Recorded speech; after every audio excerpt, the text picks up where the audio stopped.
Alright, jambo, welcome and karibu to Gift Media, Home Away from Home. And today's topic is about the judge in America by the name Judge Frank Caprio, who has been serving in the court for the long time. One thing I like with this judge is that most of his ruling he had the compassionate. Imagine waking up early in the morning, like now you are the judge, and you are walking to the courtroom. Now you are the one who is going to be the determinant of the people who are coming to the court with their problems or with the offenses which they have committed. When you wake up early in the morning going to the courtroom, how do you feel? And now that you are the only person who is going to make the decision whether to detain or not to detain. And in today's program, I have prepared a video for you from the judge by the name Judge Frank Caprio from the US. He's the judge who had compassionate each and every time he sat in the court. He made a ruling. He made ruling not in any favor. But above all, he respected God. He accepted God. Serving God was his top priority. And what I wonder today is that, do we have still such judges who will just make a ruling without being compromised? I don't know. But from his example, which I have managed to draw, and I'm going to bring you his story about his life here in Gift Media, Home Away from Home. But before that, if you're new to my channel, this is the time you have to subscribe, like, and even share. Remember to also to comment, even like, and even share, because when you do that, you make me know, or you inspire me to make such more videos on the same. Gift Media, Home Away from Home is your home. Without wasting time, let us have a look. Ladies and gentlemen, I come before you today as only a kid from Federal Hill, whose mother, when she was pregnant to me, could not afford prenatal care. And so she walked down to the Federal Hill House in all kinds of weather, stand in line with a bunch of others who could not afford it. And as she walked home, she would pass a grocery store that had canned peaches in the window. And she would crave for a can of peaches. But she couldn't afford it. My father came here as a fruit peddler, pushing a pushcart in all kinds of weather.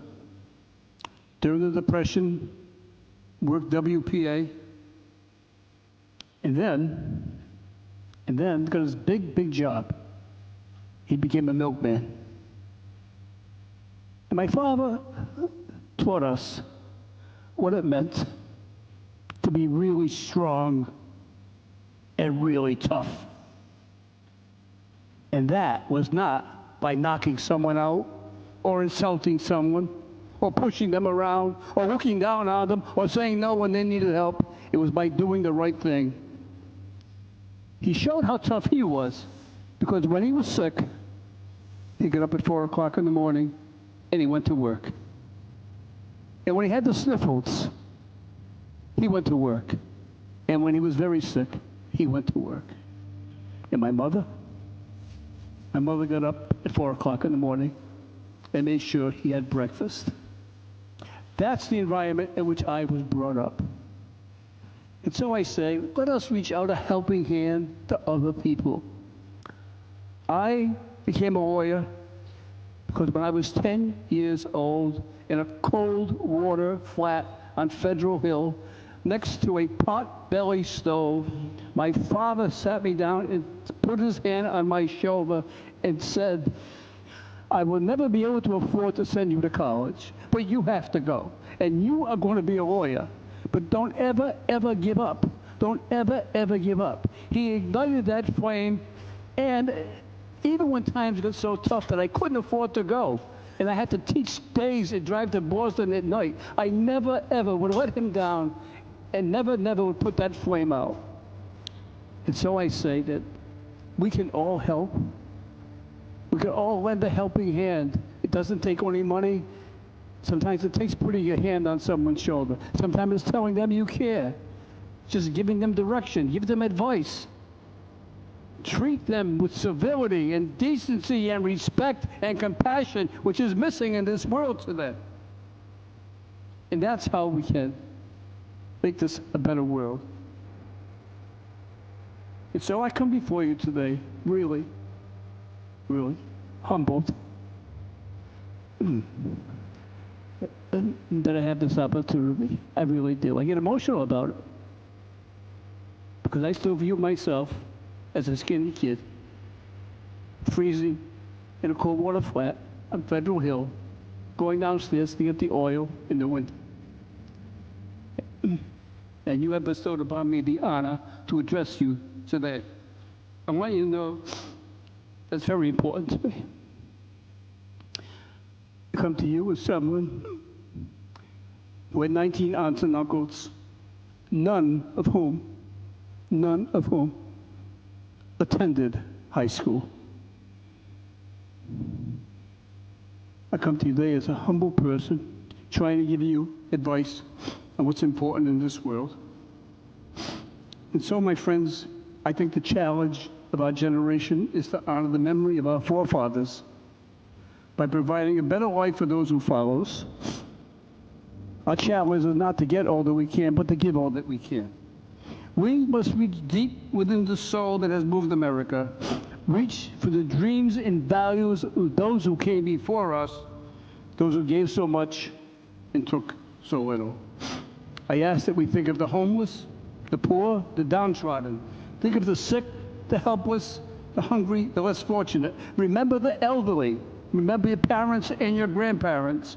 Remember the underprivileged and the persecuted. Fight against injustice, bigotry, and racism.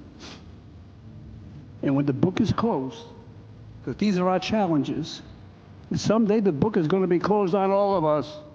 And when that book is closed, and whether we are judged on whether or not we met this challenge, we're not going to be judged on how much we have taken, but by how much we have given. We're not going to be judged by the dreams that we made come true for ourselves. We're going to be judged by the dreams that we made come true for others. We're going to be judged by the hope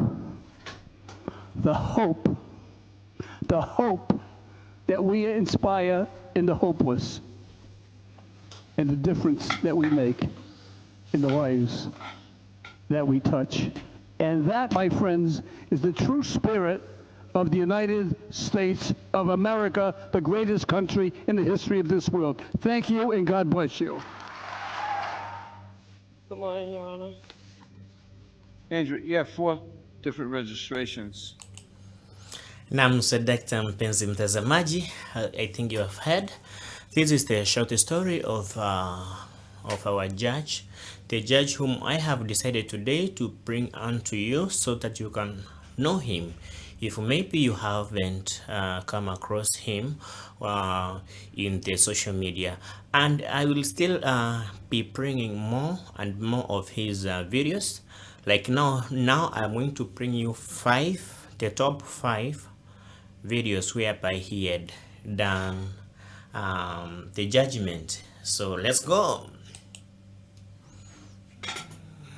You have 5 tickets that go back to 2004, 2005, and 2006. Can you prosecute those tickets? What starts as a routine hearing over parking tickets quickly becomes one of the most emotionally devastating courtroom moments you'll ever witness. A grieving mother stands before a judge, drowning in fines she simply cannot pay. Her son was murdered. She's being evicted. She's still paying for his funeral. And now, the city wants $400 from her. But what the judge does next It will restore your faith in humanity. This is a case that proves sometimes justice isn't just about the law. It's about compassion. Stay until the end because this one hits different. No, Your Honor, not from 04, 05. We won't even have copies of those, Your Honor. Those matters are going to be dismissed. I wasn't aware of them. Anyway, I'm sorry. Well, Thank you. Okay, let's pause here for a quick legal breakdown. This right here is due process in action. The city claimed she had violations from 2004, 2005, and 2006, but when the judge asked for proof, they had nothing.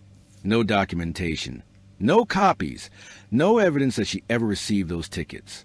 And just like that, dismissed. This is exactly why the burden of proof matters. You cannot penalize someone for alleged violations without evidence. The judge isn't just being nice here. He's following the law. If the city can't prove you were notified, they can't collect. Remember that. Now, things are looking good for her so far, but don't get too comfortable, because what comes next changes everything. the issue isn't whether you are aware of them. The issue is whether or not they were placed on the vehicle, and they were. At the time, you were living on 9th Street in Woonsocket. We're keeping track of you. Then you got a ticket on Friendship Street in 2008. That was a parking meter on Friendship Street. That's going to cost you $25. Then you have a parking meter in 2014 on Friendship Street. It's going to cost you $25. So far, you're doing pretty good because all you got is $50. And now you have 4 parking tickets. Are you talking about the most recent ones Most now? recent ones, right? All right, the one on 11-1. On the Nissan. Yeah, the one on 11-1, I went to Social Security because they had cut my check. Because my son was recently killed last year. Wait, did you catch that? She just dropped the most devastating piece of information. So casually, almost like she's numb to it by now. Her son was murdered. Last year. Let that sink in. This woman isn't in court because she's some chronic rule breaker or someone trying to dodge responsibility. She's here because while dealing with the unimaginable loss of her child, she got a parking ticket. Can you even imagine? You're grieving, trying to handle Social Security bureaucracy because your son was killed, and when you come back outside, there's a ticket on your windshield. The universe just keeps piling on. And trust me, it gets worse from here. So they cut my check because he had owed money. Who? My son was killed March of last year, right? So I was his rep payee. So they took my money because he had owed money. So I had to go to Social Security to fix that matter. When I came out, I had a ticket. Then another time on the 5th, the parking meter wasn't working. I have the picture for that. On 1/4, I was at court because my landlord was trying to evict me. So I was at eviction court. Come out, I got a ticket. Mind you, he won possession of the apartment, so I had to move. So I got a ticket, he won possession of the apartment. Then I get another one because I tried to go to the legal services to try to get help to fix this. I go get some change out of Dunkin' Donuts, come out, I got a $100 ticket. Let me just recap what this woman has been through, because I need you to fully understand the weight of this. Ticket 1, going to Social Security after her son's murder. Ticket 2, a malfunctioning speedometer she couldn't afford to fix. Ticket 3, leaving court after losing an eviction case, meaning she's now homeless and fined. Ticket 4, seeking help from a charity organization. And ticket 5, literally just trying to get change for her money. Every single ticket came during a moment of crisis or survival. This isn't bad luck. This is a system failing someone who desperately needed grace. Let me ask you this. Have you ever been so overwhelmed by life that even small things felt impossible? Drop your answer in the comments. Because this woman, she's living that nightmare on repeat. What was It's like I can't win. what was the situation with the mix-up in Social Security with your son? My son was killed last year, March of last year. They said that he owed $75 of overpayment from May of 2016. Mind you, he was already deceased at that time. So what they did was they stopped my whole check until I went in there to fix the problem. So when I came out, I had a parking ticket. All right, all right. I've had a tough year already, Your Honor. I'm on SSDI. I don't have $400 to give you on top of whatever else. I really do. I just had to come up with money for a new apartment. I'm still paying Russell and Boyle for my son's funeral. Like, I don't know where this money's supposed to come from.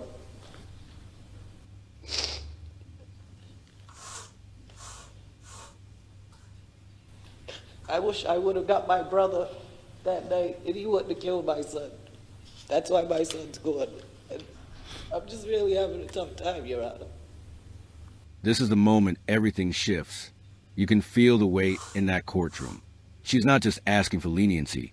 She's pouring out her entire soul, still paying installments on her murdered son's funeral, facing eviction, $400 in fines she doesn't have. And she's standing there, vulnerable, in front of a judge who could easily just apply the law and move on to the next case. But here's the thing about judges. The great ones understand that justice isn't always black and white. Sometimes it requires humanity. Sometimes it requires looking at the person in front of you, not just the paperwork. Watch how this judge responds, because this is where you see the difference between following rules and truly serving justice. I think we can all express our sympathy to you and understand the trauma that you have experienced. I'm still going back and forth to court for that. It's still emotions and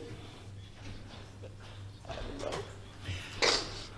I'm going to take all of the circumstances that you just have explained to me into consideration and see if I can balance the equities to protect the interest of the city and take into consideration, the horrific story that you just told us relative to your son. I don't think anyone in their lifetime would ever want to experience that, so. It's the worst feeling in the world. I feel so empty, Lord. I'm going to reduce this to $50. How much time do you need to pay it? I have it on me now. All right. That's not going to leave you without any money, is it? I'll leave it with $5. Thank you, Your Honor. I'm not going to leave you with $5. I'm not going to leave you. I'm going to dismiss everything. Thank you. All right. With our best wishes and hope that things turn around good for you. Okay. Thank you, Your Honor. Good luck to you. Good luck. Did you see that? Did you feel that? The judge reduced her fine from $400 down to $50. She agreed to pay it right then and there. But when she said she'd only have $5 left to her name, that judge couldn't do it. He couldn't take her last $50. I'm not going to let you leave with $5. I'm dismissing everything. Everything. This man looked at a grieving, struggling mother and chose mercy over money. He chose compassion over procedure. This is what justice should look like. Not a cold, heartless application of rules, but an understanding that behind every case is a human being with a story. I'm not crying, you're crying. What an absolutely powerful case. Let's break down what just happened. A woman came into court facing roughly $400 in parking violations. Behind those tickets was a story of unimaginable pain, a murdered son, stopped Social Security checks, an eviction, and the crushing weight of funeral payments she's still making. The older violations from 2004 to 2006 were dismissed due to lack of proof. The remaining fines were initially reduced to $50. But when the judge learned that paying would leave her with just $5, he made a decision that went beyond the law. He dismissed everything. This case is a reminder that true justice requires empathy, and that courtrooms, at their best, can be places of humanity as much as law. If this case moved you as much as it moved us, make sure to smash that like button, share this video with someone who needs to see it, and subscribe to our channel for more powerful courtroom moments just like this one. Drop a comment below. Do you think this judge made the right call? We'll see you in the next one. Na msadakta mpenzi mtazamaji, ni picha za moja kwa moja naendelea kukuletea from Gift Media, Home Away from Home. And today, as I did promise, that I will be bringing you the stories of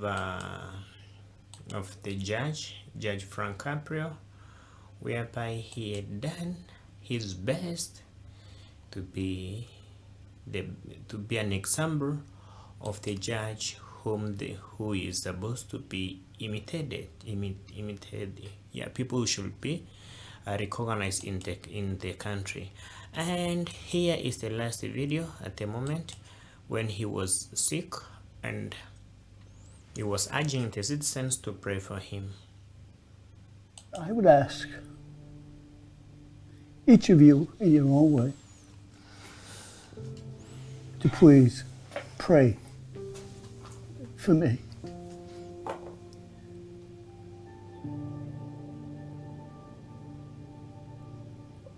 One of the happiest days of the year for me is my birthday. And recently, I celebrated my 87th birthday, and I just received so many wonderful messages from people all over the world. This birthday is a little different than any other I have ever had. Quite recently, I was not feeling well and received a medical examination, and the report was not a good one. And so I have been diagnosed with cancer of the pancreas, which is an insidious form of cancer. I'm being treated by a wonderful team of doctors, both here in Rhode Island, Dr. Kadi, and at the Dana-Farber Cancer Institute, part of the Massachusetts General Hospital in Boston, Massachusetts. I pray that God guides their thoughts and their hands in their treatment of me. I know this is a long road, and I'm fully prepared to fight as hard as I can. One thing That's good. that people ask me is, what can I do for you? Oh, Well, first of all, I can't thank all of you enough for your friendship and your kind messages. it's okay. Tiago tuonyemba kama mbira. Iko wano probably mambi mocha kwenda what time? But I would ask each of you in your own way Okay. to please pray for me. Saa 4. Saa 4 saa 5. I am in need of the power of prayer, Okay. which I believe, in addition to the medical treatment that I am receiving, is the most powerful weapon Specifically nyingitari to help me survive this. General. Just knowing you were keeping me in your thoughts Sawa. is the world to me. So thank you right. for all your Then that's past good. messages. Thank you for your loving support. And please remember, just a small prayer. I'd really appreciate it.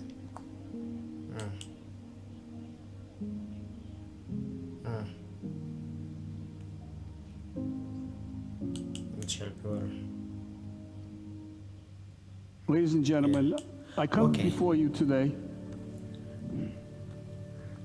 as only a kid Korathi asiningwa kirande. from Federal Hill, whose mother, when she was pregnant to me, could not afford prenatal care. And so she walked. All right. this is the story of the late Judge Frank Caprio, whom I just keep on bringing this story so that you can be able to know him, and maybe if you are in that line of the field, you'll be able to know how you should cooperate or the way you should behave yourself. Yeah, how you should make your decisions. Yeah, basing on the oath which you had taken before assuming in that field. Gift Media, home away from home is your home. If maybe there is anything I can do to make this channel enjoyable, this is the time you have to let me know in the comment section by dropping a comment. Until then, see you in the next video. Bye bye.